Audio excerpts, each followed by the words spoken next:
რაბედია წება რიყის დოქებს იტალიური არქიტექტურული ბიურო სტუდია ფუქსასი რიყის დოქების დაგეგმილი დემონტაჟის შეჩერებას და შენობისთვის ახალი ფუნქციის მოძიებას ითხოვს. სტუდია ფუქსასი არქიტექტორებმა მასიმილიანო და დორიანე ფუქსასებმა დააარსეს. რიყის დოქების პროექტი სწორედ იტალიელ არქიტექტორს მასიმილიანო ფუქსას ეკუთვნის. ბიურო აცხადებს, რომ გასული 1 წლის განმავლობაში არაერთხელ სცადა დაკავშირებოდნენ თბილისის ხელისუფლებას და შენობის მფლობელებს, თუმცა პასუხი ვერ მიიღეს. სტუდიის განცხადებით, შენობა საზოგადოებრივი სახსრებით აშენდა და მისი დემონტაჟი დამატებით საბიუჯეტო ხარჯებსაც მოითხოვს. ნაცვლად იმისა, რომ შეფასდეს მისი ხელახალი გამოყენებისა და განახლების პოტენციალი. განცხადების თანახმად 60 წელზე მეტი ხნის პროფესიული საქმიანობის განმავლობაში ეს პირველი შემთხვევაა, როდესაც სტუდია ფუქსასის მიერ ერთ-ერთ პროექტს დემონტაჟი ემუქრება, ისე რომ ალტერნატიული გზების განხილვაში მონაწილეობის მისაღებად არც კი მიუწვევიათ. ბოლო რამდენიმე თვის განმავლობაში სტუდია არაერთხელ გამოვიდა ინიციატივით საქართველოს ხელისუფლებასთან ერთად ემუშავა ალტერნატიული გადაწყვეტილებების მოძიებაზე, რომლებიც ამ სიმბოლური შენობის შენარჩუნებისა და ახალი დანიშნულებით გამოყენების შესაძლებლობას შექმნიდა, რითაც თავიდან ავიცილებდით ჩვენი შეფასებით ნაადრევ და შეუქცევად დემონტაჟს. საერთაშორისო აღიარებისა და არაერთი ჯილდოს მქონე არქიტექტურული ნამუშევრის დაკარგვა კულტურული თვალსაზრისით მნიშვნელოვანი დანაკარგი იქნება. საკონცერტო დარბაზის დანგრევა ასევე ნიშნავს, რომ თბილისი დაკარგავს უნიკალურ კულტურულ სივრცეს, კლასიკური მუსიკის საკონცერტო დარბაზსა და თანამედროვე ხელოვნების მნიშვნელოვან ცენტრს, რომელსაც ყოვლისმომცველი რეაბილიტაციის პროგრამის ფარგლებში მომავალ თაობებსაც შეეძლო მომსახურებოდა. კახა კალაძე ამტკიცებს, რომ სტუდია ფუქსასისგან მათ არანაირი წერილი არ მიუღიათ, რაც შეეხება დემონტაჟს. მისი თქმით, შენობა ეკუთვნის კერძო მესაკუთრეს და ამის შესახებ გადაწყვეტილებაც მან მიიღო.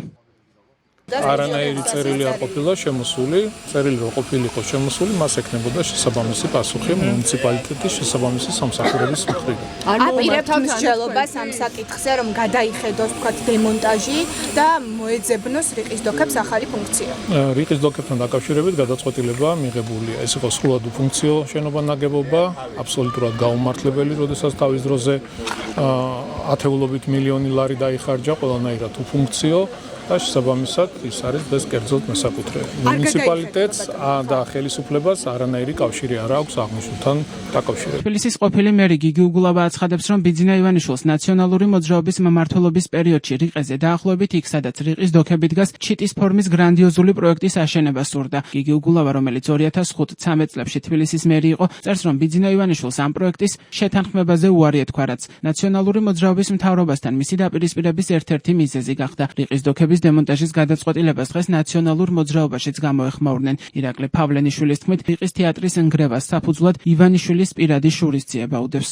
ერთი მხრივ ისინი ებრძვიან ქართულ სახელმწიფოს ინფრასტრუქტურას, თბილის, კულტურას და სხვათა შორის ძალიან მნიშვნელოვანი ეპიზოდი არის, ეს ბევრმა არ იცის, ივანიშვილს სურდა ამ ადგილას აშენებულიყო ფრინველის ფორმის შენობა, რომელიც დაამახინჯებდა იქაურობას, აბსოლუტურად შეუცვლიდა რეკრეაციულ ფუნქციას და ასე ვთქვათ, თვითონ იერსახეს რიყეს და როდესაც უარი უთხრეს ამ ყველაფერზე, გამომდინარე ძალიან ლოგიკური და სამართლებრივი მათ შორის საფუძვლებიდან გამომდინარე, ის არის ამის შემდგომ აბსოლუტურად გაბოროტებული აი ამ თუნდაც შენობის მიმართ, ამიტომაც ჯერ მოხდა მისი გაბერანება გამიზნული და ეხლა არის მისი დანგრევა, განზრახული.